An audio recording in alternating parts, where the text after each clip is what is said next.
제가 잘 보입니까? 네. 키가 작아가지고 제 키가 작은 게 아니고 단상이 높습니다. 네, 한 주 동안 말씀의 잔치에 열심히 참여해 주신 우리 성도님들께 감사를 드리고요. 우리 평소에 다 듣는 말씀들이지만 여러분께서 또 열심히 기도하시는 마음으로 참석해 주시고 또 마음속에 은혜를 함께 나눌 수 있도록 인도하신 하나님께 감사를 드립니다. 또 아름다운 찬양 주신 우리 자매님, 집사님, 너무 감사합니다. 참 귀한 찬양, 너무 감동적이었습니다. 여러분, 한 주간 동안 저희가 이 책을 가지고 공부를 했는데 실은 제가 다 다룰 수 없었습니다. 실은 한 주간 동안 다 다룰 수도 없는 내용들이고, 그래서 안타까운 것은 우리 담임 목사님이 계셔서 부족한 부분들을 계속 잘 이렇게 채워주시면 참 좋겠는데 또 떠나신다고 그러시니까 마음이 조금 안타깝습니다. 우리 참 이 목사님은 정말 우리 호남에서도 훌륭한 목사님이십니다. 목사님이 또 더 나은 발전을 위해서 잠시 동안 또 쉼의 시간을 가지면서 또 더 많은 것을 또 이렇게 익히셔서 여러분 앞에 설 거라고 생각됩니다. 많이 기도해 주시고 또 소문해 주시기 바라고요. 또 이번에 우리 서중환교회 배전된 목사님 역시 훌륭한 목사님이십니다. 제가 어떤 우리 서중환교회는 복이 많은 것 같아요. 하나님께서 참 우리 교회를 사랑하셔서 훌륭한 목사님들을 보내주신다 생각됩니다. 여러분께서 많이 기도해 주셔서 또 함께 협력해서 하나님께 영광 돌리는 우리 서중환교회 될 수 있게 되기를 간절히 바랍니다. 오늘 말씀의 제목은 말세의 성령 침례라는 제목으로 말씀을 드리겠습니다. 다시 그 전에 제가 아까 말씀드리다 말았는데 우리 참여해 주신 우리 성도님께 정말 감사를 드리고 이 아름다운 달란트를 정말 하나님의 영광을 위해서 계속해서 사용할 수 있게 되기를 바랍니다. 정말 마음의 감동이었어요. 한편의 설교보다 더 감동적인 아름다운 찬양이 마음의 고백과 함께 우리에게 들려졌다고 생각됩니다. 하나님의 축복이 앞으로도 계속 함께 하시기를 간절히 바라고 그 재능을 통해서 많은 사람들에게 예수님의 사랑을 알리는 그런 주님의 여종이 될 수 있게 되길 간절히 바랍니다. 제가 한 얘기를 드리도록 하겠습니다. 미국 중서부 한 마을에 오랫동안 비가 들지 않았습니다. 사람들이 비가 들지 않기 때문에 많은 고난을 당하고 있었습니다. 거의 대부분의 사람들이 농사를 짓는 사람들이기 때문에 비가 와야 되는 거예요. 그런데 여러 날 동안 비가 내리지 않고 하늘은 전혀 비가 올 기미가 보이지 않는 겁니다. 그래서 급기야 마을 사람들이 회의를 했어요. 그 당시에 다 믿는 사람들이었기 때문에 함께 모여서 하나님께 기도를 드리자고 그렇게 논의하게 되었고, 몇 날 몇 시에 교회에 모여서 목사님 주제로 함께 기도회를 하기로 그렇게 계획을 세웠습니다. 목사님이 교회 종을 울렸어요. 다 모이라는 신호였습니다. 사람들에게 종소를 듣고서 교회에 모여들기 시작합니다. 근데 사람들이 모여서 이제 시간이 시작되기 전에 미리 모여서 함께 인사를 나누고 여러 가지 많은 대화들을 나누는 가운데 교회가 아주 시끌벅적하게 되었어요. 목사님이 단상에 딱 올라와서 여러분이 이제 기도회를 시작하겠습니다 라고 광고를 하려고 그러는데 제일 앞자리에 한 조그만 여자아이가 앉아 있었습니다. 얼굴에 뭔가 정말 잔뜩 기대를 가지고 그 자리에 앉아 있는 거예요. 근데 놀라운 것은 그 여자아이의 바로 옆에 빨간 우산이 놓여 있었습니다. 그날 교회에 모인 모든 사람들은 다 맨손으로 교회를 나왔어요. 그들은 기도를 위해서 그 자리에 모였지만 이 여자아이는 하나님의 응답을 받기 위해서 그 자리에 온 것입니다. 뭘 가지고 왔어요? 우산을 가지고 온 거예요. 다른 사람들 다 그냥 왔지만 이 여자아이는 하나님께서 반드시 우리의 기도에 응답할 것이라는 믿음을 가지고 우산을 가지고 그 자리에 나온 것입니다. 여러분, 성경에 보면 하나님께서 우리에게 비를 약속한 그런 구절이 여러 구절 등장합니다. 먼저 구약 성경에 하나님께서 이 귀한 약속을 우리에게 주셨어요. 요엘서 2장 23절이 말씀인데 우리 함께 읽어보도록 하겠습니다. 자, 보이시죠? 읽겠습니다. 시작. 시온의 자녀들아, 너희는 너희 하나님 여호와로 말미암아 기뻐하며 즐거워할지어다. 그가 너희를 위하여 비를 내리시되 이른 비를 너희에게 적당하게 주시리니 이른 비와 늦은 비가 예전과 같을 것이라. 예. 물론 구약 성경에 몇 군데 비에 대한 약속들이 나와 있습니다. 근데 가장 대표적인 구절이 이 구절이에요. 요엘서 2장 23절. 하나님께서 하나님의 백성들에게 언젠가는 이른 비와 함께 늦은 비를 부을 것이라는 귀한 약속입니다. 여러분, 신약 성경에도 약속이 있습니까? 신약의 약속을 좀 보도록 하겠습니다. 사도행전 3장 19절과 20절의 약속이에요. 여기도 보면 하나님께서 이 마지막 하나님의 교회에 비를 주실 것이라고 하는 그 귀한 약속이 여기에 포함이 되어 있습니다. 함께 읽겠습니다. 시작. 그러므로 너희가 회개하고 돌이켜 너희 죄 없이함을 받으라. 이가 차면 새롭게 되는 날이 주 앞으로부터 이를 것이요 또 주께서 너희를 위하여 예정하신 그리스도 곧 예수를 보내시리니. 여기 제가 빨간 글씨로 제가 표시해 놨죠? 새롭게 되는 날이 어떤 날입니까? 네. 이 새롭게 되는 날은 하나님의 영이 하나님의 교회에 부어지는 날이에요. 특별히 늦은 비와 연관된 그러한 사건입니다. 네. 그래서 구약 성경에도 신약 성경에도 하나님께서 이 교회에 풍성한 비를 보내실 것이 약속되어 있어요. 그런데 이 비는 특별히 언제 내릴 것인가? 역사의 마지막 순간에 정말 하나님의 말씀 가운데 사는 순종한 백성들을 위해서, 준비된 하나님의 백성들을 위해서 분명히 내려질 것이라고 약속해 주셨습니다. 특별히 마지막 하나님의 교회는 이 늦은 비를 기다리는 백성들이에요. 여러분, 늦은 비를 기다리십니까? 예. 저는 우리 서중앙교회 성도님들이 정말 하나님의 성령을 사랑하시고 이 역사의 마지막 순간에 정말 이 교회에 풍성하게 제한 없이 부어질 이 늦음의 성령을 다 함께 받아 누릴 수 있게 되기를 간절히 바랍니다. 이 늦음에는 반드시 하나님의 교회에 필요한 거예요. 제가 오늘 그 말씀 속에는 포함시키지 않았지만 이 늦음의 성령은 하나님의 교회에 정말 필요한 것입니다. 왜냐하면 가장 중요한 것은 이 마지막 때에 하나님의 백성들이 마지막 환난을 통과하는 데 있어서 늦은 비를 받지 않으면 통과할 수 없는 거예요. 마지막 박해를 피하고 마지막 이 환난에서 피할 수 있는 유일한 길은 늦은 비를 받는 것이라고 여러 번 말씀하셨습니다. 뿐만 아니라 우리의 품성이 예수님처럼 변화되는 데 있어서 결정적인 게 바로 늦은 비예요. 여러분, 그 말씀들은 또 목사님을 통해서 점차적으로 배울 수 있게 되기를 간절히 바랍니다.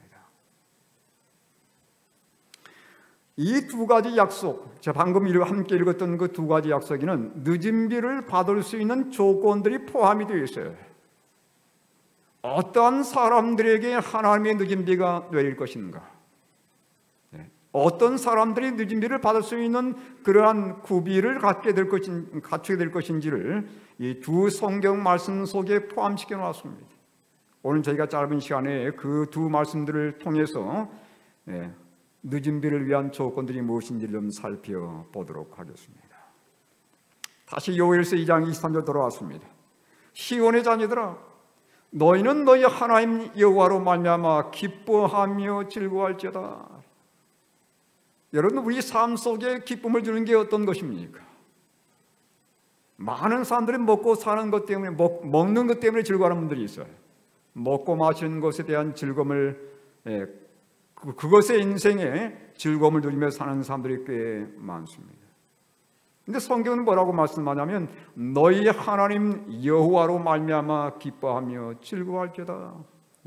하나님이 그분이 내 삶의 가장 행복의 첫째가 될 때에, 그분이 나의 삶 속의 첫째가 되면서 가장 기쁨의 근원이 될 때에,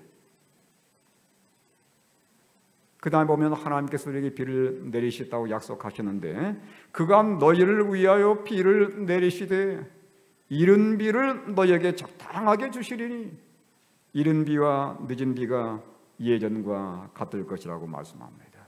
첫 번째 늦은 비를 위한 조건은 뭐냐면, 여기는 그 말이 나와 있지 않는 것처럼 보입니다만은 의의를 경험할 때. 뭘 경험할 때요?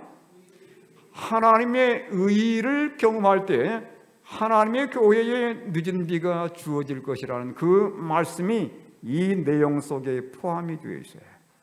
자, 그 내용을 좀 우리 잠깐 살펴보도록 하겠습니다. 여기 제가 밑줄을 그어놨습니다. 이른 비라고 하는 그 단어와 적당하게란 단어 밑에 제가 줄을 그어놨어요. 이건 상당히 중요한 의미가 포함되어 있는 말씀입니다. 자, 이른 비란 말이 무슨 뜻이냐면 히브리 말로 모래 이렇게 말하는데 이 뜻이 교사란 말이에요. 교사, 선생 또는 교사라는 뜻입니다. 그 다음에 적당하게란 말은 이 뜻이 히브리 말로 뭐냐면 의라는 말이에요. 자, 두 단어를 한번 합쳐보겠습니까? 뭐가 될까요? 의의 교사. 의의 교사가 누구십니까? 바로 예수 그리스도이세요. 우리의 삶 속에 의의 교사 되시는 예수님을 만날 때 그 말입니다. 내 삶에서 나의 삶의 주인 되시는 예수님을 만날 때 그분은 의의 교사이신 분이세요. 그 예수님을 개인적으로 만나는 경험을 하게 될 때에 우리에게 뭐가 내릴 거라고요? 이른 비뿐만 아니라 늦은 비도 분명히 임할 것이라고 말씀하는 내용입니다. 그래서 첫 번째 조건은 의의 교사신 그리스도를 통해서 의를 경험하는 거예요. 어제 저녁에 저희가 그 말씀을 잠깐 살펴보았습니다. 여러분, 성경에 보면 의와 비는 언제나 함께 동반되는 것을 볼 수 있어요. 다시 한번요. 의와 비는 언제나 함께 하는 것을 볼 수 있는데 여기 이사야 45장 8절에 그 말씀이 나와 있습니다. 그러니까 우리가 하나님의 의를 경험하게 될 때, 저희가 어제 저녁에 의가 무엇인지를 아주 좀 더 깊이 살펴보았습니다. 우리가 하나님의 의를 경험하게 될 때 예수님을 개인의 구주로 받아들이고 그분의 사랑에 전적으로 굴복하면서 그 예수님이 제공하시는 의를 경험하게 될 때에 성령의 비가 우리에게 충만하게 역사한다는 그 말씀입니다. 자, 이 말씀 함께 읽어보도록 하겠습니다. 읽겠습니다. 시작. 하늘이여 위로부터 공의를 뿌리며 구름이여 의를 부을지어다. 땅이여 열려서 구원을 싹트게 하고 공의도 함께 돋게 할지어다. 나 여호와가 이 일을 창조하였느니라. 공의를 뿌리며, 그래서 의를 비 내린다는 얘기입니다. 의의 비를 내리는 거예요. 그리고 의를 소나기처럼 붓겠다는 것입니다. 그래서 의를 무엇과 비유했냐면 비와 함께 여기 연결시켜 놓은 것을 볼 수 있어요. 우리가 개인적으로 예수님을 내 마음속에 영접할 뿐만 아니라 그분께 내 삶을 온전히 제공할 때에 하나님께서 내 안에 성령으로 역사하실 것이고 성령을 부으셔서 내 속에 이른 비는 물론이고 늦은 비의 놀라운 경험까지 갖게 될 것이라는 그런 귀한 말씀입니다. 어제 저희가 이 말씀을 잠깐 그 후반부의 말씀을 좀 보겠어요. 여기 목사에게 보내는 증언 91쪽과 92쪽에 아주 소중한 말씀을 우리에게 제시해 주셨습니다. 주님께서는 크신 자비를 베푸셔서 와그너와 존스 목사를 통해 그분의 백성들에게 지극히 소중한 기별을 보내셨다. 이게 언제였습니까? 1888년입니다. 미네아폴리스 대청회에서 믿음으로 말미암는 의의 기별이 증거됐던 그 사건을 지금 얘기하는 거예요. 그것은 보증물을 믿음으로 말미암는 칭의를 제시하였다. 보증물이 누굽니까? 바로 예수 그리스도이십니다. 이 보증물이란 말의 뜻이 뭐냐면, 법정에서 내가 전혀 갚을 수 있는 어떤 준비가 되어 있지 않고 돈이 없지만 대신 나타나서 나의 모든 빚을 다 탕감해 주는 사람을 보증물이라고 해요. 영어로는 surety라고 합니다. 여러분, 예수님께 십자가에서 뭐라고 외치고 돌아가겠습니까? 다 이뤘다 말씀하시고 돌아가겠어요. 이 다 이뤘다는 말의 뜻은 뭐냐면 다 갚았다는 얘기입니다. 뭘 다 갚았어요? 우리 인생이 갚을 수 없는 죄의 값을 예수님께서 다 치르신 거예요. 다 갚으신 거예요. 그래서 예수님은 우리 인생의 보증물이 되십니다. 죄의 삭은 사망인데 그 사망의 값을 예수님께 다 치르신 거예요. 그래서 예수님은 보증물 되시는 겁니다. 그 예수님을 믿음으로 말미암은 칭의를 제시하였다. 그것은 백성들에게 그리스도의 의의를 받아들이도록 초청했는데 이것은 하나님의 모든 계명에 대한 순종으로 나타난다. 그 다음에 제가 어제 읽었던 그 말씀, 반복되는 말씀입니다. 이것이야말로부터 읽겠습니다. 시작. 이것이야말로 하나님께서 세상에 전파하도록 명하신 기별이다. 이것은 세제 천사의 기별이며 이 기별은 큰 소리로 전파되고 크나큰 성령의 부어주심이 수반될 것이다. 그래서 요엘서 2장 23절에 하나님의 의를 경험하는 하나님 백성들에게 뭐가 내릴 거라고요? 마지막 때 풍성한 하나님의 비가 내릴 것을 말씀해 놓았습니다. 늦은 비 성령의 역사예요. 그래서 여러분, 제가 개인적으로 여러분께 당부하고 싶은 내용은 정말 십자가의 예수님을 개인적으로 만나는 경험을 하실 수 있게 되길 간절히 바랍니다. 그분이 이 땅에 의의 교사로 오신 분이세요. 그 예수님과의 개인적인 만남이 이루어지게 될 때에 내 삶 속에 참된 의의를 경험하게 될 뿐만 아니라 성령의 놀라운 역사를 동시에 경험하게 된다는 사실입니다.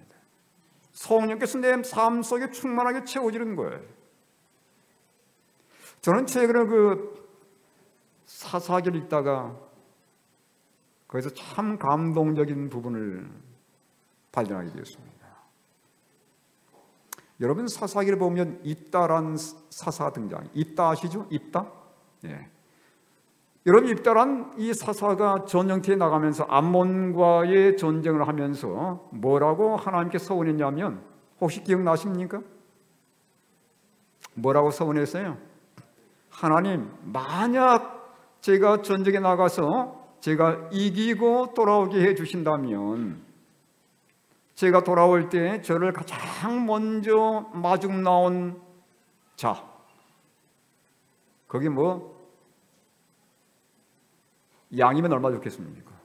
또 소면 얼마 좋겠어요? 근데 그걸 뭘로 드리겠다고 그랬어요? 하나님께 번제물로 드리겠습니다. 하나님께 서원한 거예요. 이 하나님께서 이 입다에게 승리를 안겨주셨습니다. 그 다음에 입다가 어떻게 했어요? 집으로 돌아오는데 승리를 안고 이제 하나님께 영광을 돌리기 위해서 돌아오는 겁니다. 근데 가장 먼저 나와서 환영해 주는 사람이 누구였습니까? 누구였어요? 딸이었습니다. 그 딸을 어떻게 했어요? 아이고, 내 딸은 안 돼. 분명히 하나님께 맹세하기를, 서약하기를 가장 먼저 마중 나온 사람을 하나님께 번제로 드리겠다고 약속했거든요. 근데 무남 동료예요. 아들도 있는 것도 아니고 딸이 둘이 있는 것도 아닙니다. 하나밖에 없는 딸이에요. 근데 그 딸을 어떻게 했어요? 하나님께 그대로 번제로 드렸습니다. 무식합니까? 이해됩니까? 저는 그거 이해가 안 되더라고요. 어떻게 사람이 사람을 번제로 드릴 수 있어요? 여러분, 하나님 아버지께서 아들을 이 땅에 보내셔가지고 나를 대신해 죽게 하신 것 이해되십니까? 우리는 너무도 당연하게 생각하는 거예요. 저는 그걸 보면서 예수님을 생각하게 되었습니다. 아, 바로 이거구나. 예수님의 십자가는 당연한 게 아니에요. 입다가 그의 딸을 드린 것 우리는 이해되지 않습니다. 근데 왜 그 사건을 기록해 놓았냐면 나로 하여금 하나님 아버지께서 그의 아들을 내주신 게 마땅한 게 아니라는 거예요. 이건 전혀 이해되지 않은 사건입니다. 우린 너무도 당연하게 취급하는 거예요. 저는 입다의 사건을 통해서 그렇지, 십자가는 결코 당연한 게 아니었어. 내가 입다의 사건도 이해하지 못하는데 어떻게 예수님께서 나를 위해 대신 죽은 것 어떻게 이해합니까? 아버지께서 아들을 죽인 거예요. 나를 위해서 말입니다. 여러분, 그 예수님을 개인적으로 만나게 될 때에 우리에게 하나님의 의가 경험되어지고 그 예수님을 만나는 사람들에게 하나님의 비가 내린다는 사실 여러분 기억하시게 되길 바랍니다. 저희 교회의 목표의 표현은 뭐냐면 예수를 높이 드는 교회입니다. 우리 목사님 그때 전도에 오셔서 아마 보셨을 거예요. 저희 교회는 뒤에다 크게 표를 써놨습니다. 예수를 높이 드는 교회. 그래서 거기에 대한 몇 가지 조그만 세부 사항을 기록해 놨습니다. 예수를 자랑하며, 예수를 닮아가며, 예수를 증거하며, 예수를 기다리자. 이게 저희 교회의 표이자 사명입니다. 여러분, 우리 삶 속에 예수님께서 높임을 받으셔야 돼요. 그 예수님을 통해서 우리가 참된 회개의 경험을 경험하게 되고 그 예수님 앞에 진정으로 엎드리는 경험을 하게 될 때에 내 삶 속에 하나님의 의는 경험되어진다는 사실입니다. 그리할 때 우리에게는 늦은 비가 내릴 수 있는 그러한 놀라운 은혜가 추가적으로 제공되는 거예요. 이 셋째 천사의 기별에 대해서 언급하면서 믿음으로 만나는 의의 경험, 정말 십자가의 예수님을 만나는 경험입니다. 자신의 죄를 전적으로 내어놓는 경험이에요. 그러한 자들에게 하나님께서 의롭다고 선언하시고 마지막 때에 큰 성령을 부으셔서 그들로 하여금 이 세상에 외치게 할 것이라는 이 귀한 말씀입니다. 두 번째, 늦은 비를 위한 두 번째 조건입니다. 아까 우리 사도행전에 있는 말씀 보았는데 다시 한번 제가 읽어보겠습니다. 그러므로 너희가 회개하고 돌이켜 너희 죄 없이함을 받으라. 이같이 하면 새롭게 되는 날이 주 앞으로부터 이를 것이에요. 또 주께서 너희를 위하여 예정하신 그리스도 예수를 보내시리니 그랬어요. 두 번째 우리가 늦은 비를 받을 수 있는 조건은 죄를 이기는 경험입니다. 그리스도 예수의 십자가를 날마다 붙드는 경험을 통해서 죄를 이기는 경험을 가져야 되는 거예요. 제가 어제 말씀드렸지만 많은 그리스도인들이 죄 가운데서 살아가고 있습니다. 죄 가운데서 구원받기를 원하는 거예요. 그런데 참된 하나님의 백성들은 죄로부터 구원받아야 되는 겁니다. 죄 가운데서 구원받는 게 아니에요. 죄를 짓고 또 용서받고 또 용서받고 죄 짓고 용서받고 죄 짓고. 여러분, 십자가는 죄를 마음대로 짓도록 한 면허증이 아닙니다. 허가증이 아니에요. 십자가는 죄를 이기게 만드는 하나님의 강력한 사랑입니다. 우리가 그래서 십자가를 진정 만나고 그분의 십자가를 내 마음속에 심게 되면 우린 죄를 이길 수 있는 능력이 주어지는 것이에요. 그러한 백성들에게 하나님께서 늦은 비를 제공해 주겠다고 약속하는 이 말씀입니다. 자, 이게 좀 보겠습니다. 자, 여기 보시면 여러분 순서를 잘 보시기 바랍니다.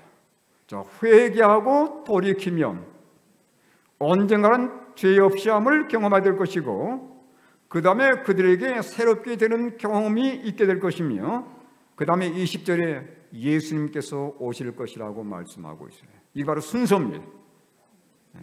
회개하고 돌이키는 경험, 죄 없이함의 경험, 그 다음에 새롭게 되는 경험이 이르게 되고, 그 다음에 예수님께서 재림하신다는 내용이에요. 자, 여기서 보시면 우리가 늦은 비를 위해서 우리가 준비해야 될 게 있는데, 그것은 회개하고 돌이키는 경험이고, 그 다음에 죄 없이함을 얻는 경험이라고 하는 것입니다. 이게 우리에게 주어지는 과제예요. 자, 여기 초기 문제 보면 이렇게 말씀하고 있습니다. 나는 많은 사람들이 그렇게도 필요되는 준비를 게을리하면서 자기들이 주의 날에 설 수 있게 해주고 그의 안전에서 살기에 합당하게 해줄 늦은 비와 새롭게 되는 때를 기다리고 있는 것을 보았다. 나는 너무나 많은 사람들이 환난의 때에 피난처를 갖지 못한 것을 보았다. 그들은 필요한 준비를 게을리 하였으므로 모든 사람들로 하여금 거룩한 하나님 앞에서 살 수 있게 해주는 새롭게 함을 받을 수 없었다. 우리 편에서의 준비가 필요합니다.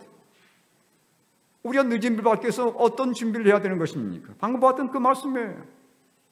먼저는 회개하고 돌이키는 것이고, 두 번째는 죄 없이함의 경험을 입는 것이고, 그리할 때 하나님께서 우리에게 늦은 비의 놀라운 역사를 붙겠다고 말씀하신 겁니다. 여러분 성경에 보면 구약 성경과 신약 성경 계속 읽어보면 하나님께서 교회에 보내는 기별이 뭐냐면 회개의 기별입니다. 마지막 7교회, 계시록 2장과 3장에 나와 있는 7교회에 보내는 기별이 뭐예요? 계속해서 반복되는 기별은 회개 기별입니다. 회개하라는 거예요.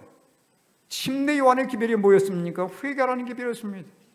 침례 요한의 바톤을 위해서 예수님께서 주신 첫 번째 기별이 뭐예요?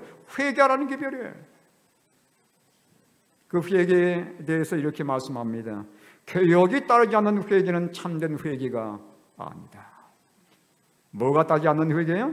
개혁이 따르지 않는 회개는 참된 회개가 아니다. 습관을 바꿔야 되는 겁니다. 마음의 이기심을 버려야 되는 거예요. 내 마음속에 미워하는 사람들에 대한 미움을 찌워야 되는 겁니다. 개혁이 따르지 않는 회개는 참된 회개가 아니다.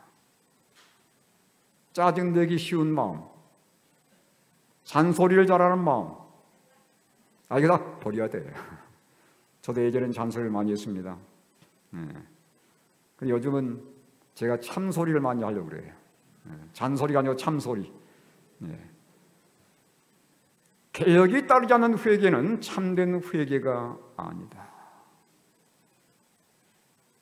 여러분, 우리 마음속에 이기심을 단호하게 보여야 되는 것입니다.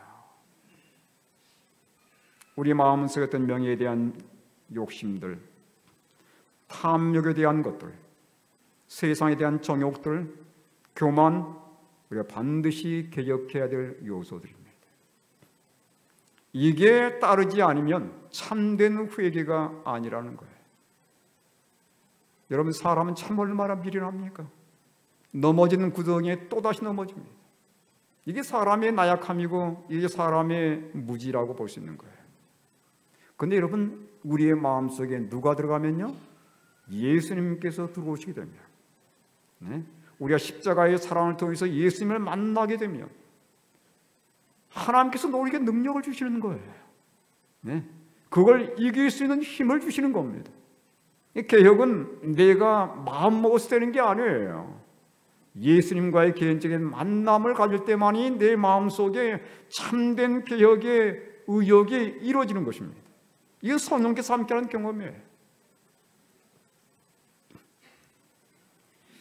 두 번째, 죄 없이 함이라고 말씀드렸습니다. 자, 가르페부인 기별 1권 360쪽에 보면 우리가 그리스도의 의로 옷 입게 될 때에 죄를 즐기지 않게 될 것이다. 왜냐하면 그리스도께서 우리와 함께 일하실 것이기 때문입니다. 우리는 뭐 할 수 있어요? 실수할 수 있다. 그러나 하나님의 아들에게 고통을 안겨준 죄를 미워하게 될 것이다. 여러분, 우리가 의를 경험하게 될 때에 우리 마음속에 동시에 임하는 경험은 뭐냐면 죄를 미워하는 마음입니다. 아직도 내 마음속에 죄를 미워하는 마음이 없다면 내가 진정으로 의를 경험하지 못하고 있는 거예요. 내 마음속에 여전히 짜증내기를 좋아하고 잔소리하기 좋아하고 비난하기 좋아하고 세상적인 것을 찾기 좋아하고, 이것은 내가 여전히 넘어지는 그러한 상태에 있음을 보여주는 것입니다. 우리가 그리스도의 의를 경험하게 되면 어떻게 할 것이라고 그랬어요? 죄를 즐기지 않게 될 것이다. 어느 날 갑자기 더 이상 술이 마시고 싶지 않는 겁니다. 더 이상 담배 피우고 싶지 않는 거예요. 하나님의 의를 경험하게 됩니다. 남에 대한 비난이 내 입에서 사라지는 거예요. 내 입에서 불평과 불만이 사라지는 겁니다. 더 이상 죄를 즐기지 않게 된다는 거예요. 나도 모르게 아차 실수할 때는 있습니다. 그런데 뭐라고 그랬어요? 하나님의 아들에게 고통을 안겨준 죄를 진정으로 미워하게 될 것이라는 거예요. 이러한 경험이 우리 마음속에 임하는 것은 하나님의 은혜입니다. 여러분, 그래서 우리가 진정 죄와 원수가 되어야 돼요. 그런데 많은 우리 성도님이 죄와 짝이 되어 있습니다. 예수님께서 아담과 하와에게 말씀할 때 첫 번째 주신 말씀이 이 말씀이에요. 내가 너로 여자와 뭐가 되게 하고? 원수가 되게 하고. 이건 예수님을 받아들인 사람들 마음속에 죄에 대한 미운 감정을 이해하는 것입니다. 죄를 미워하는 거예요. 죄를 멀리하는 경험이에요. 여전히 교회를 다니면서 죄를 여전히 사랑한다면 이거 문제가 심각한 것입니다. 내가 교회에서 열심히 봉사하지만 어떤 봉사를 다 뭐로 다 갚아버려요? 말로 다 갚아버려요. 이 사람 흉보고 저 사람 흉보고 이 사람 미워하고 저 사람 미워하고 다 갚아버리는 겁니다. 오늘날 교회가 세상과 원수가 되어 있어야 되는데, 그 말은 뭐냐면 뭐 세상 믿지 않는 사람들과 원수가 되라는 얘기 아니고 죄를 미워하는 경험입니다. 죄를 진정으로 멀리하는 경험. 이건 예수님께서 내 마음속에 들어오면 자동적으로 갖는 마음이에요. 아직도 내가 세상이 그립고 아직도 세상이 즐겁다면 이거 뭔가 좀 깊이 한번 생각해 보아야 될 문제입니다. 예수님은 분명히 말씀하셨어요. 하나님을 믿는 백성들과 이 세상의 죄는 분명히 원수라는 겁니다. 짝이 아니에요.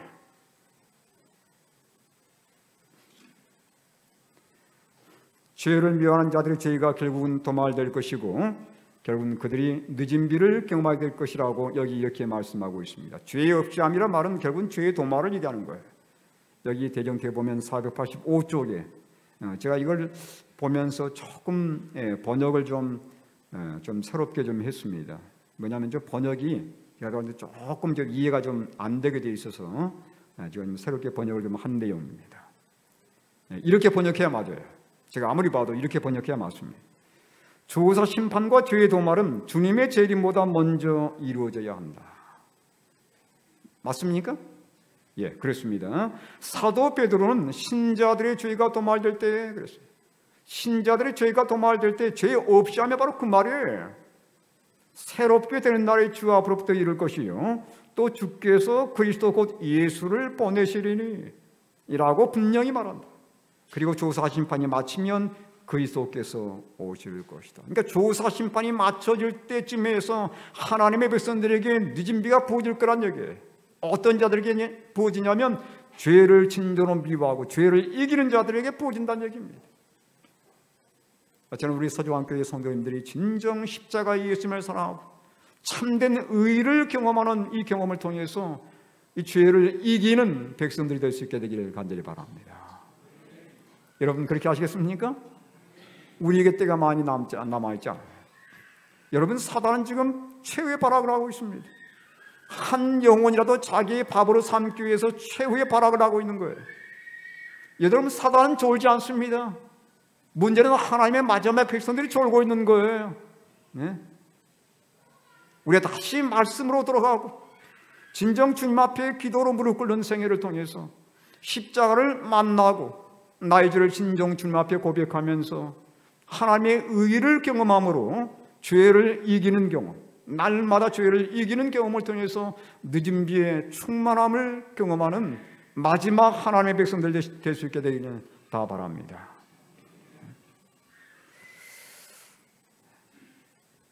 이 결론은 이것입니다. 제가 이제 말씀을 줄이면서 결론은 이겁니다. 교회지원 5권 214쪽에 오늘 제가 드린 말씀의 모든 결론이라 생각하시면 되겠습니다. 함께 읽겠습니다. 시작. 우리의 품성에 있는 결함들을 고치고 심령의 전에서 모든 불결을 정결케 하는 일이 우리에게 맡겨져 있다. 그것들이 고쳐지고 정결케 될 때 오순절날 제자들에게 이른 비가 내렸던 것처럼 늦은 비가 우리에게 내릴 것이다. 여러분, 이번 한 주 저희가 성령 충만과 성령 침례에 대해서 공부를 했습니다. 네. 날마다 성령으로 침례를 받아야 될 것을 제가 말씀드렸어요. 네. 날마다 성령으로 침례를 받는 경험은 날마다 사랑의 침례를 받는 경험이라고 말씀드렸습니다. 우리가 왜 날마다 성령의 침례를 받아들냐면 우리는 새는 그릇이에요. 네. 날마다 이게 새 나가는 겁니다. 세상을 살다 보면 나도 모르게 세상의 죄의 때가 달라붙어가지고 새는 그릇이에요. 그래서 새 나가는 겁니다. 그래서 날마다 성령으로 충만케 돼야 되는 것이에요. 날마다 성령으로 충만케 된 백성들이 결국은 이러한 경험을 하게 될 것입니다. 여러분, 날마다 우리가 그리스도의 십자가 앞에 나가서 우리 마음의 죄를 날마다 그분의 보혈로 씻는다면 그 자체가 뭐예요? 죄가 없는 경험이잖아요. 날마다 씻는 겁니다. 날마다 씻으니까 깨끗해요? 여러분, 열흘에 한 번 씻는 거하고 날마다 씻는 거하고 뭐가 차이가 있습니까? 열흘에 한 번 씻으면 때가 많이 묻어 있어요. 예. 제가 지금 이 와이셔츠를 입고 하얀 와이셔츠를 입고 있습니다만은 이거 귀찮다고 한 달에 한 번씩만 빨아보십시오. 괜찮습니까? 괜찮아요? 안 괜찮아요? 예, 뭐 저는 괜찮을지 모르겠습니다만은 옆에 보는 분들이 좀 불편할 겁니다. 예. 때가 끼는 거예요. 저도 모르게 때가 끼는 거예요. 근데 날마다 이 옷을 빤다고 생각해 보십시오. 때가 묻을 기회가 없는 겁니다. 그래서 예수님께서 우리에게 날마다 두루마기를 빠는 경험을 하라고 말씀한 거예요. 날마다 십자가 앞에 나와서 두루마기를 빠게 되면 그에게 흠이 어디에 있는 겁니까? 흠이 없는 거예요. 그래서 흠 없는 백성이 되는 겁니다. 예. 그들에게 하나님의 늦은 비가 역사하는 거예요.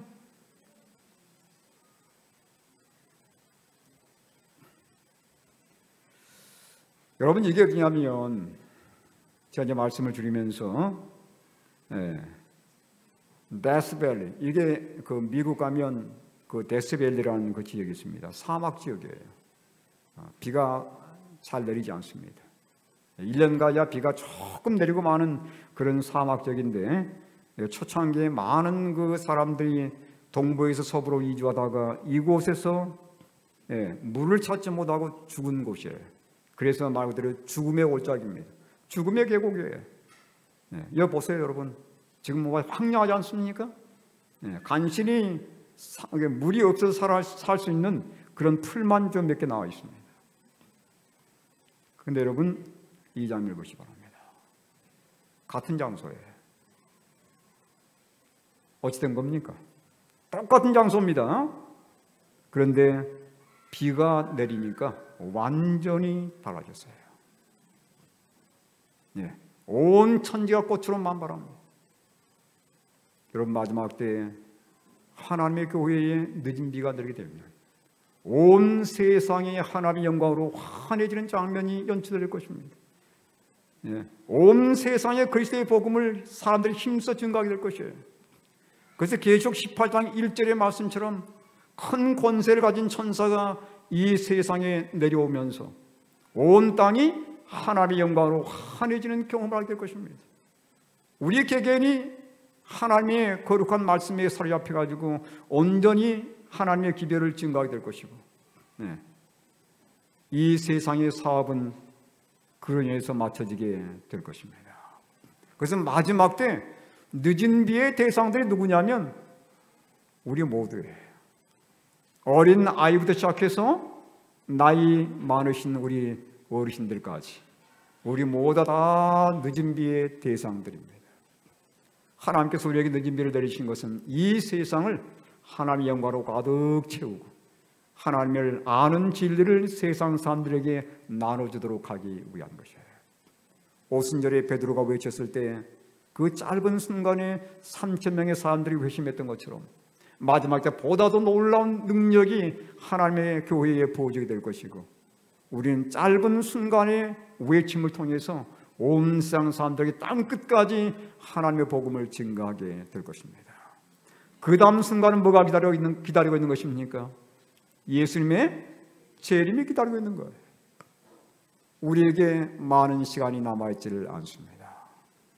여러분, 주님 오시는 그날까지 하나님의 교회에 열심을 낼 수 있게 되기 바라고, 개인적으로 말씀과 기도를 통해서 예수님을 더 깊이 붙드는 성도들이 되기를 바라고, 제가 지난번에 중간에 말씀드린 것처럼 여러분, 말씀의 집회, 화요일이든지 금요일이든지 말씀의 집회가 있는 곳은 언제든지 찾아가시기 바랍니다. 제가 말하는 교회를 말하는 거예요. 말씀의 집회가 있는 이 하나님의 교회에 열심히 참석하셔서 말씀을 열심히 배우시기 바랍니다. 여러분, 우리가 평안하게 예수님께 예배하고 안식일을 평안하게 지킬 수 있는 교회는 얼마 남지 않았어요. 우리는 머지않아서 이 모든 자유를 빼앗게 될 것입니다. 교회는 폐쇄될 것이에요. 성도들은 붙잡힐 것입니다. 그러나 여러분, 이 평안의 시기에, 아직은 아무런 제재가 주어지지 않는 이 평안의 시기에 열심히 말씀을 읽으시고 열심히 기도하시고 열심히 말씀 집회에 참석하시고, 그래서 예수님과의 만남을 통해서 그리고 그리스도의 의를 통해서 성령의 충만함을 경험하시고 마지막 사업을 마치는 주자들이 되셔서 주의 영광 가운데 오시는 예수님을 다 맞이하시는 우리 최후의 살아남는 백성들 되길 간절히 바라면서 오늘 말씀을 마치겠습니다.